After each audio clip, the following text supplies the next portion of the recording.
inside again. Sometimes I'd like the rain to end. Sick inside again. Sometimes, yeah, I'd like road to stand on my own 2 feet. Hey everyone, welcome to our next episode of Writing History. It's been a fantastic show so far. I've had a lot of fun. We've had a lot of fun guests, and today we have, I don't know, one of my favorite people on earth on the show, and it's not Chitwood. I don't even like him very much. We have Mr. Alexandri on the show today. One of the first guys I met at Tracy High when I got hired, and has been an absolute mentor to me, and is just one of the greatest people I know. So he's going to hang out and chat with us today. So let's go ahead and do this thing. Let's start like we always do. It's been about 3 weeks now that we've been out. So, Mr. Alexandri, what have you been up to? How are you passing the time? Oh, it's been a struggle just trying to find purpose. You know, it's really funny that you don't realize what you're going to miss until you don't see, your students every single day. And so coping with that has been a challenge. And so, I'm doing stuff around the house. I've been doing a lot of baking since finding bread at the grocery stores are a little bit challenging. So I've been making bread and just hanging out with the family, for the most part. So just passing the time. Yeah, I would say that that's one of the things that I've really noticed as well. Like, I love summer break and everything, but I'm really missing school. I would rather be back at work right now than sitting in my garage recording a video. I would love to be interacting with people. It would be really nice. Well, what's interesting is when I start every school year and advice that I've given to the newbies, teaching is more than just simply teaching content and, being a disciplinarian. It's about establishing relationships. And for me, the relationships are really important. And since we ended what appears a school year so abruptly, you don't have that closure. And, that's a bummer, because I always like to have that final send off, just saying, hey, have a great break, whatever the case may be, with all of my kids. And unfortunately, that's not happening this year. And so this is probably the closest thing that we're going to have to that. Mm-hmm. Yep, absolutely true. What have you been up to? Anything new? Since the last podcast, the last thing that I made a point to do was to get in the backyard and start that process. When we first bought the house, it was just dirt, just flat dirt. So now, since I've been in the backyard with a rototiller, it's just the same. It's moved around dirt, but it looks a little bit nicer, and it doesn't have as many pooled up pools of water, I guess, in the backyard. So I'm in the process of putting in a drainage ditch, and that's probably going to come in the next couple of days, or maybe even after we stop recording here today. Going to work on that. But I think what Mr. Alexandri was talking about is like, the sheer abruptness of what we're dealing with has definitely disrupted routines. It's definitely disrupted the things that we take for granted, I think, every single day and every single year, having a clean start and a clean break and a clean finish to the year. For me, when I was in my classroom yesterday, because I was kind of grabbing some personal stuff out for the break, and also knowing that I'm going to be moving classrooms again next year, I just went in and spent an hour, took off everything from my walls, took everything down, and packed it up like it was for summer. So, I mean, it was a really weird routine to do what we normally do preparing for summer break in April, and it definitely kind of gave me a really weird aura just sitting in there. I know I sent you a picture of this nun just looking at the empty room, and I was like, wow, this really kind of let it sink in a little bit as to the status of school for the next couple months. So the daily routine has taken some getting used to, but we're getting there. Yep. What about you, Mr. Nun? Nothing new. Same thing. Working with the kids and completing their online coursework. Going out doing PE with the kids and riding bikes a lot. Playing some football with Joseph. And in the last couple weeks, I've been running every night because I've been getting a little pudgy and I want to get less pudgy. So that's really the only new thing is going out and running at night, taking the little dog out with me, and we've just been running the neighborhood in the evening. So it's good. Nice. Yeah. So, Mr. Alexandri, this is why you're Yes, sir, on man. today because I know that this time of the year you would be talking about one of these subjects that is most passionate for you, something that you get fired up about, something that you really get into. And I know you and your kids take it very seriously. And so I would love to give you a chance to talk about it since you're being robbed of it this year. And that is the topic of genocide. And All so right. we're going to let you take it away for the most part. We're going to jump in and ask some questions. And this is the part where we're not going to be silly. We're not going to be sarcastic or anything. We're going to be absolutely serious because this is that kind of topic that you don't mess around with. So, You know, it's interesting that Mr. Chitwood said, you know, there's things that we take for granted, just dealing with, you know, seeing kids every day, the routines, et cetera. And, you know, it's interesting that generally speaking, when probably for the last 12 years, I've started my genocide unit doing this little paperclip activity, which, you know, it's really strange to say, but my entire school year, just the facade that I create about myself and the jokes that I say, and just kind of being, I don't know, the comedic kind of jerk, kind of sets the tone just for the introduction, where you know, we consider the number of people that were lost, starting with, say, the Holocaust of 6 million people plus, and you think about the connections that each individual who perished, you know, how many other people they have touched or impacted. And so I've always started off talking about important people to me, and we use paper clips. During World War II in the Scandinavian countries, I believe it was Norway, they would use a paper clip to basically, you know, be a symbol of resistance against the Nazis and what was happening under Hitler's regime. And so they symbolize an important life. And so I would spend, you know, a period just talking about important people in my life and the impacts that they had on me to help sculpt me into the person that I have become. And, you know, unfortunately, this year's group of sophomores are going to I'm going to say miss out on this, because this is, you know, approaching this topic, in my opinion, from a more humanistic perspective, you know, placing value on the importance of every human being, and as to why we need to basically do something to prevent these acts from taking place. And so when we look at this topic of genocide and we think about that term genocide, you know, we're really looking at a just standalone vocabulary word that is basically just a little over 70 years old. Up until the end of World War II, we didn't have this term genocide.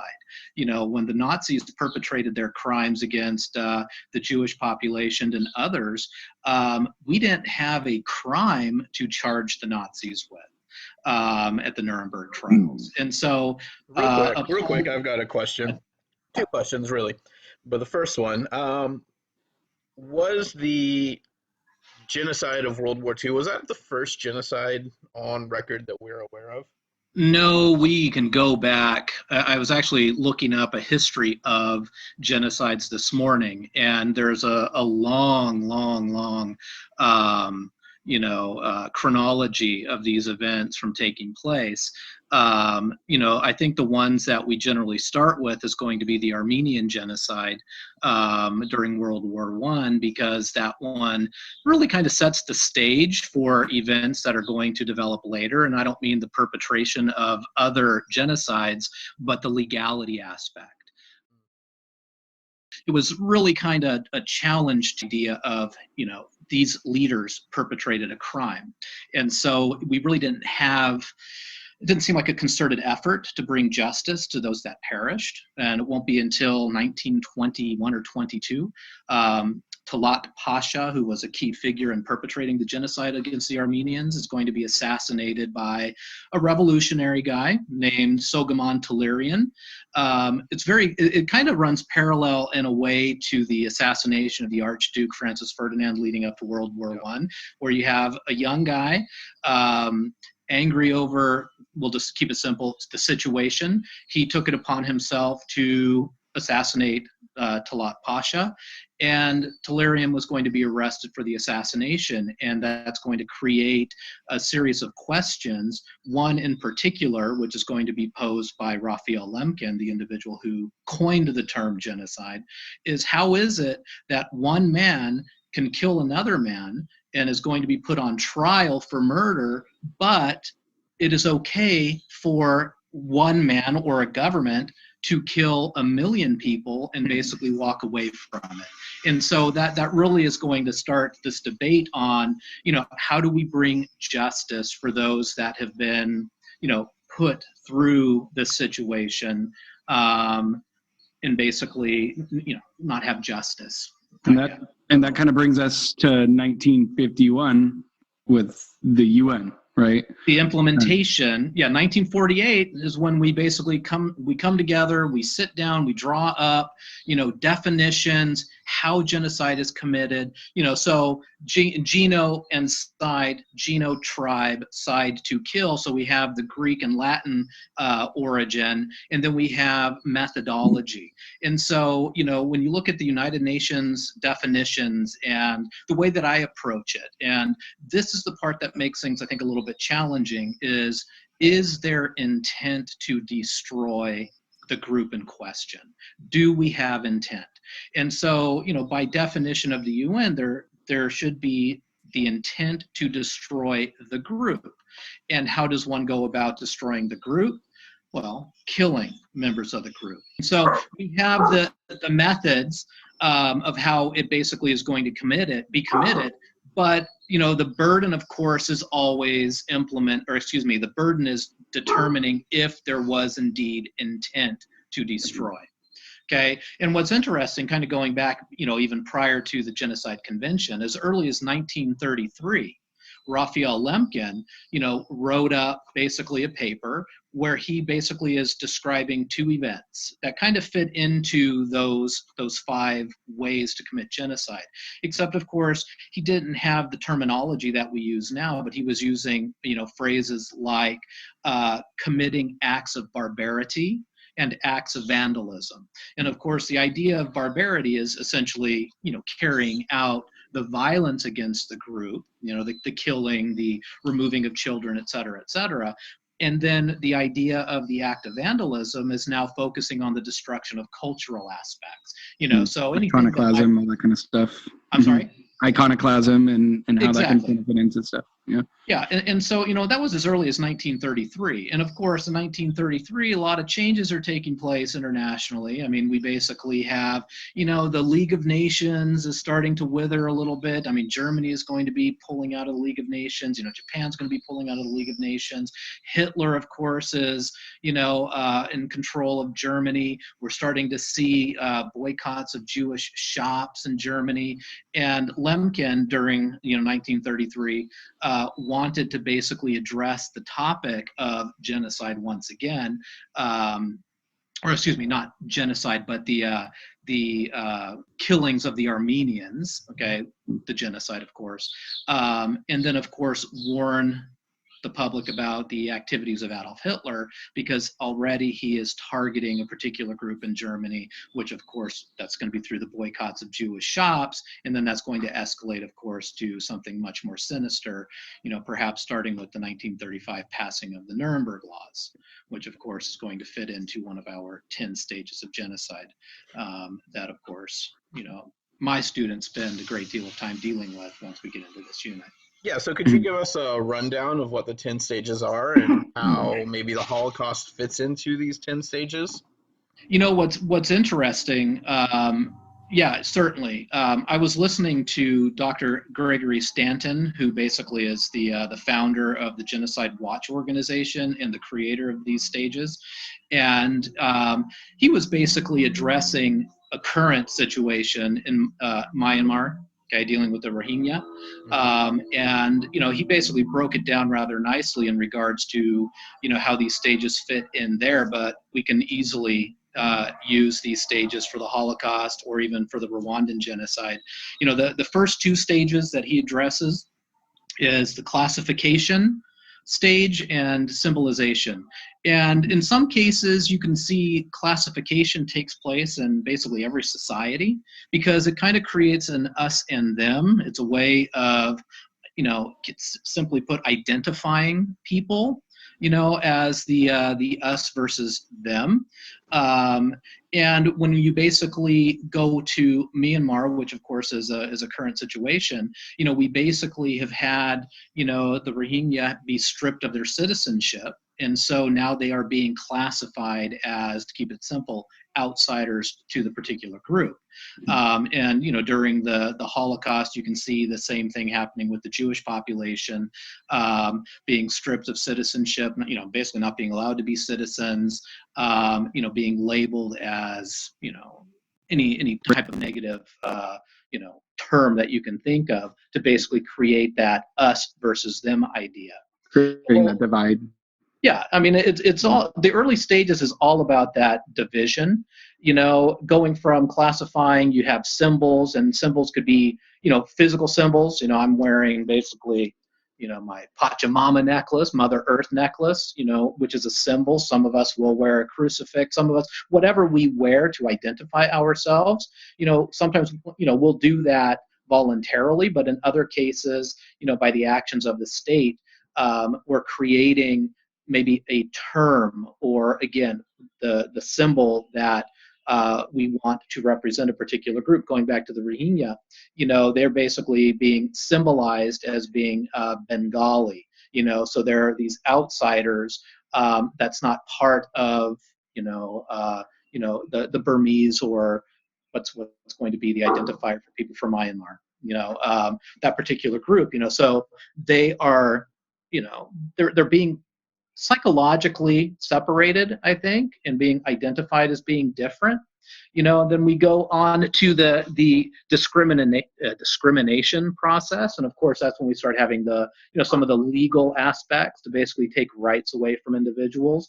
What we'll see in 1935 with the Nuremberg laws, what we'll see again more recently in Myanmar, is that if you are stripped of your citizenship, everything basically goes along with that. You no longer have voting rights. And probably more importantly is, citizens aren't, or excuse me, the non-citizens in particular in Myanmar and in Nazi Germany are being stripped of all protections of the legal system.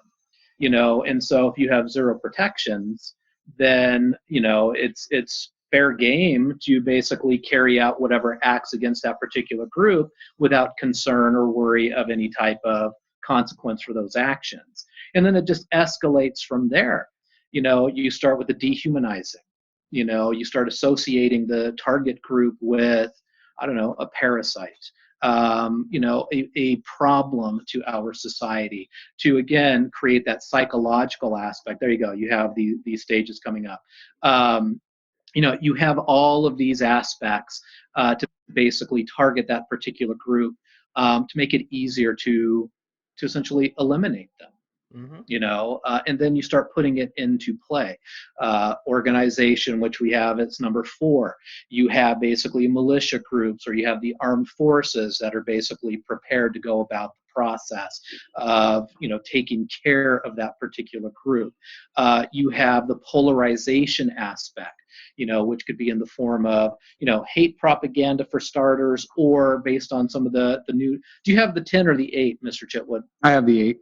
You have the 8. Okay. So, with some of the new definitions, with the polarization, not only do you have the reinforcement of the views of that particular group, the racial discrimination, the anti-target group propaganda, but now you're also starting to do some of the actual physical maneuvering of the group. to kind of physically separate them now Well, and from. quite often, this is done by the government, right? So this is all Correct. government sponsored. This is government organized and Absolutely. kind of pushed that way, which makes it really scary. I mean, we're not talking about someone in the backwoods somewhere with their racist ideas. We're talking Correct. this is the policy of the government. Absolutely. And the thing that we always have to keep in mind is that, genocides they don't happen spontaneously. These are things that are, strategically planned out. Okay, to basically, I mean, let's cut to the chase. I mean, it's about efficiency. I mean, it's you want to eliminate the target group as efficiently and as effectively as you possibly can. So it is planned out. And looking at these stages, probably, I don't know, that maybe the most important thing that we can draw from the stages is that at the very least it should help heighten awareness of when certain events take place in certain areas. Doesn't matter what area, wherever you start seeing these types of activities taking place, we should start hearing some alarms, and we should start being very concerned about what is happening next. You know, dealing with the first two stages, the us versus them and symbols, if some of it is done voluntarily, then you have to assume, okay, we're going to have classification in our societies. Okay, we're going to have symbolization within our societies, but it's once we move beyond those two. Are we starting to dehumanize the group? Are we starting to broadcast negative imagery, whatever the case may be about the group? Are we creating organizations to address that particular group? Are we, coming up with a list of people who we need to basically start targeting? Whether it be a religious group, a racial group, a political group, it doesn't really matter. The same stages are going to apply if the goal is to destroy that particular group. Yeah. And so these stages occur, and the preparation stage generally is ever present. I mean, dealing with the genocide idea, because it is an organized, strategically laid out program. And so preparation is happening throughout the entire process. And so you may not see, all of these items occur in that 1 through 10 order, with the exception, of course, the extermination and the denial component is going to be near the end. And what's interesting with the denial component, it's happening in Myanmar, where we're basically blaming the victims. The did something that brought this upon themselves. And so you had a revolutionary group take up arms to rebel against the situation, and now they're being targeted. The government is saying, well, they're being targeted now because of this uprising, where some of the stripping of rights of this particular group dates back to the early 1980s. So there's been a long process of buildup of targeting this particular group, and we see that, of course, in the Holocaust. We see that in Rwanda as well, where there is that history of where one group is being targeted in some capacity by another group. And even with the Armenian genocide too, I mean, we're still seeing denial still to this day with that, which is almost, I mean, what are we are actually 100 years. Yeah, 100 years beyond. So, well, but and I think part of the issue is, and it's kind of like why the United States took so long to agree to the terms of the Genocide Convention. I mean, the U.S. does not join and agree until February, I think it is, of 1986. It took another 36 years. Which is bizarre, because this seems kind of like a slam dunk idea. Yes, but there are some issues, and I like to connect it back to the Nuremberg trials. One of our senators, Robert Taft, took the position that putting the Nazis on trial for this new crime, genocide, is ex post facto law. And he looked at it that this violates the, constitutional law here in the United States. Even though what the Nazis did was a heinous crime, was absolutely unimaginable, from a constitutional perspective, we It didn't cannot fit. create a law today to fit the crime that was committed yesterday. And Yeah. so now, from the legislator perspective on agreeing to the terms of the Genocide Convention, the United States, we start dealing with things like, whoa, wait a second. Are there any skeletons in our closet that could come back to haunt us if we agree to these terms? If we deal with ex post facto, Native Americans, was that genocide?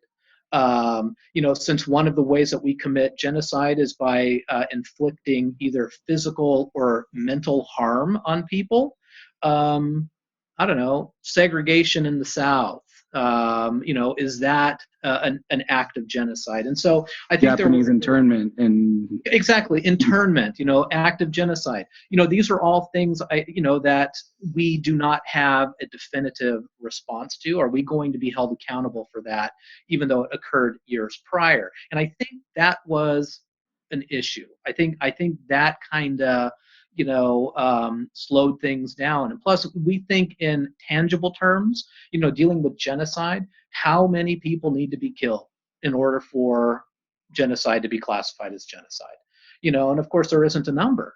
It has to do with the intent. If one person was killed and that was the intent is to destroy the group, it could be one person, it could be 1,000 people, it doesn't matter. We're looking at the intent. And so that was too gray. And so we put it off to the side for a number of years. And kind of a comical, story, I guess we could say. It won't be until 1967 where Senator William Proxmire of Wisconsin takes it upon himself to basically rag on the rest of the Senate to basically accept the Genocide Convention and its terms. And so from 1967 over the next 17 years, so that's going to take us to what, 1984, he is going to speak in the Senate 3,210 times dealing with the topic of genocide. wow. Just to put pressure on our Senate to do the right thing. And then, it just so happens you have that pressure. And then Ronald Reagan in 1985 was doing his tour throughout Europe, visiting various camps because, we're basically, 1985, we're looking at 40 years since the end of World War II and the end of the Holocaust. He's met with protests. We say never again, never again, never again. But yet, the nation that pounds its chest the hardest, shouting never again, is the one that has not agreed to the terms of the Genocide Convention. And so with that pressure, with the persistence of Proxmire, we finally agreed to it in 1986. Finally. But it's not all smooth sailing from here on out. There has to be, some way to not obligate nations to engage in combat in foreign lands. And so, in order for us to be obligated, the Genocide Convention is going to obligate nations to basically prevent, suppress, and punish those that commit genocide. And in order to do that, probably the most effective way is you send troops to basically intervene and put a stop to it. But we're not always willing to do that. And so in order for us to be obligated, we, a member of the government, has to acknowledge that genocide is taking place. If you do not acknowledge genocide is taking place, it's not happening. So you just refer to it as an act of genocide. And one of my favorite moments in dealing with this is by, I believe she was the White House, press secretary, Christine Shelley, in 1994, dealing with the Rwandan genocide, was asked about, what is happening in Rwanda, and she referred to, well, we believe acts of genocide are taking place. And a reporter in the audience asked, okay, how many acts of genocide does it take to make it genocide?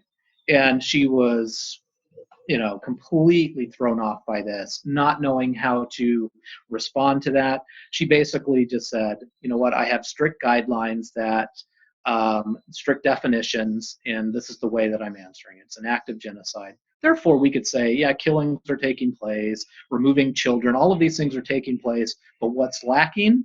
The intent to destroy. And so that kind of gives us an out. So it's just kind of a weak, thinly veiled argument. Oh yeah, no genocide. We don't gotta send our own people over there to deal with these people's problems. And We I can just and I stay think home what and they I can think deal with it what themselves. genocide really highlights for us, based off of that, is what role should we be allowing international law to supersede our own federal law, and when is that right, and when is that something that we need to protect against? I think one of the most eye-opening courses to me when I was a student in college was at UCSC. Was I took an international law course that was designed to basically just to, one, say that there's this idea of law and government outside of our own, and this is why. And I think since 1951, 1948, since these discussions have begun around creating the term for genocide and how to deal with it ever since, a lot of nations struggle with this idea of who's going to be the watchdog, who's going to be the people to apply teeth to these laws, where really, as you get into the meat and potatoes of a lot of these international laws, there are not many. As you said, there's classifications between intent and actions, and however these countries want to play politics with one another. But when it comes down to actually enforcing these laws, that's a whole nother beast and a whole nother conversation. Well, I think the sad reality is that nations aren't going to be too terribly willing to act unless there is, sadly, something to be gained by acting. You know, let's use Rwanda for example. 1994 April, the genocide begins, and going into 1994, so many things have happened the year prior. In February, April of 1993, I believe it was, President Clinton gave a wicked dedication to the Holocaust Museum. Okay, wicked speech. I mean, it was a fantastic speech. Okay, dedicating to the Holocaust, the dedication of the Holocaust Museum, emphasizing the never again component, that we need to stand up to tyranny and all of the perpetrators. And it was a very, I don't know, it was a very optimistic speech. And then, of course, 7 months later, 6 months later, we have the event in Mogadishu, Somalia, Black Hawk Down, right, where Army Rangers are going to basically, 17? I can't remember the number. Army Rangers are going to be killed in Mogadishu, trying to apprehend a warlord that's wreaking havoc in that state. And then shortly thereafter, April of 94, we have the Rwandan genocide. And so, we have this Somalia syndrome taking hold where, do we really want to get involved in one of these tiny, in this particular case, Central or East African nation, where there really isn't going to be anything to be gained by it. Economically, there really wasn't much to be gained. From a national security perspective, there really wasn't anything to be gained. And so let's let this maybe run its course and continue the negotiations. As you were saying, Mr. Chitwood, what nation or nations are going to basically take their teeth and sink into it. We have the United Nations, we have the Security Council, et cetera, talking about what needs to happen, what we should be doing. But, when you have nations with certain vetoing power within the UN, if you have a handful of states that want to act, but a nation that can veto all of that, all of those actions, don't see it necessary, then it's not going to be necessary and it's not going to take place. The Rwandan genocide lasted 3 months. It's 100 days. 100 days. And for 100 days, it seemed like there was just negotiation, who's going to pay for it, who's going to send troops, et cetera, et cetera. And after just a couple of days after the assassination of President Juvenal Habyarimana, there's already a call to pull the forces out. The small 2,500 man, UNAMIR, the United Nations Assistance Mission in Rwanda, troops out of Rwanda because of the horrors that are taking place. Yeah. So yeah, I don't know. It comes down to perhaps a moral obligation versus a political and economic obligation. Yep. All right. So I think, are we about wrapping it up? Are we about there? Yeah, I just want to add maybe a little closing statement on to where Mr. Alexandria was with that, and it kind of is a little bit of praise for Mr. Alexandria in a sense. Is in my short tenure as a teacher since 2017, I believe it was, at Tracy High, I've been teaching world history. Had the opportunity to teach advanced world for a couple of years as well, and to really see where Mr. Alexandria has refined his craft, and being able to see and talk with you about the things that you do in your classroom, especially around this topic of genocide, has really opened my eyes to really reshaping where my curriculum typically goes in the last couple of weeks of school year when we're talking about genocide and this modern world kind of global issues. So, I mean, I think both me and Mr. Nunn throughout a lot of the past, I think where we're at 20, 30 minutes now, Mr. Nunn, Yeah, about 3 minutes. is I think we fall into that haze with that some of your students probably fall into as well. As we were just along for the ride and listening to this wonderful story that you have to say, even though it's a terrible story, really being able to experience the content knowledge that you have to portray to your audience, but also to really highlight to your audience to take action, I think was one of my favorite parts of this podcast so far. So, and I've tried to embody that as much as I can whenever I get to talking about genocide, especially with Rwanda. So, yeah, just touching on that, there is a time where, when I start off this unit, as I said earlier, with the whole paperclip component, I'm not necessarily a teacher at that time. It's kind of a symbolic gesture. I generally take off my ID, I set it aside because now I'm just an ordinary guy. I'm a parent, I'm a husband, I'm a brother, et cetera, et cetera. And, again, just looking at it from that more humanistic element, and just, I don't know, trying to put into perspective why people do the things that we do, why we can't just respect one another and, care for one another and treat everybody with the dignity that everybody, in my opinion, deserves.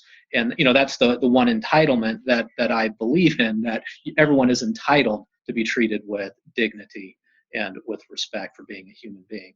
And I think that's, why, I put such great emphasis and so much passion into this unit.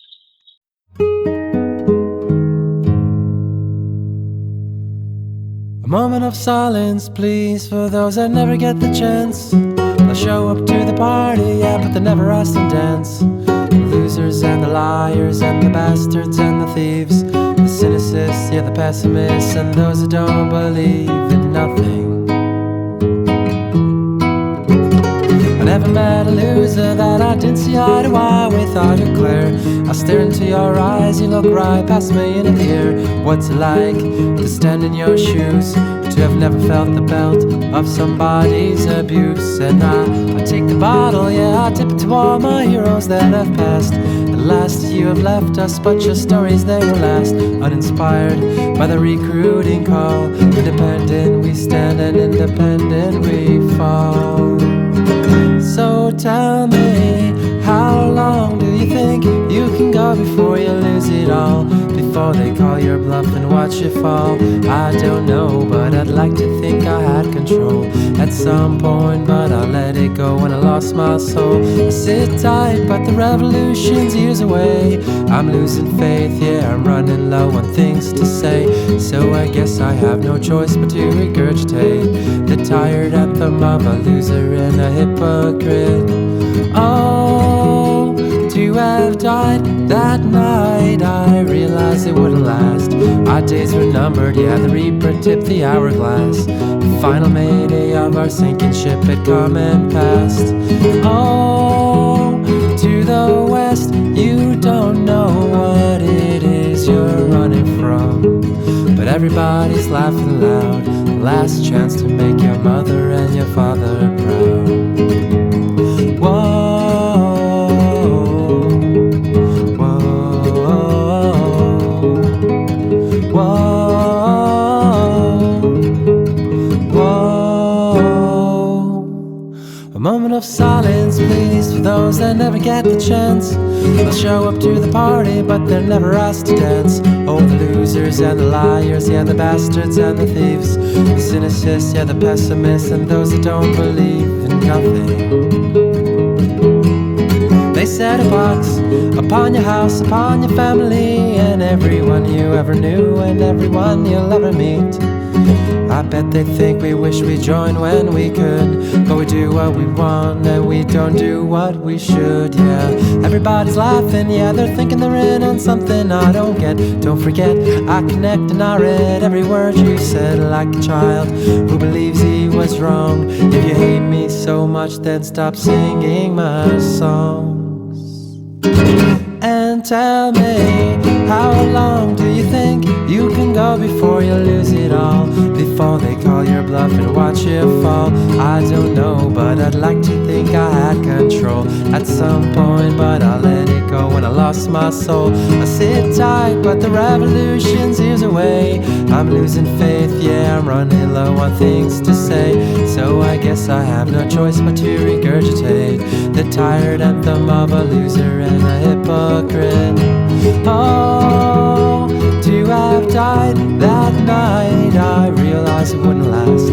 Our days were numbered, yeah, the Reaper tipped the hourglass. The final mayday of our sinking ship had come and passed.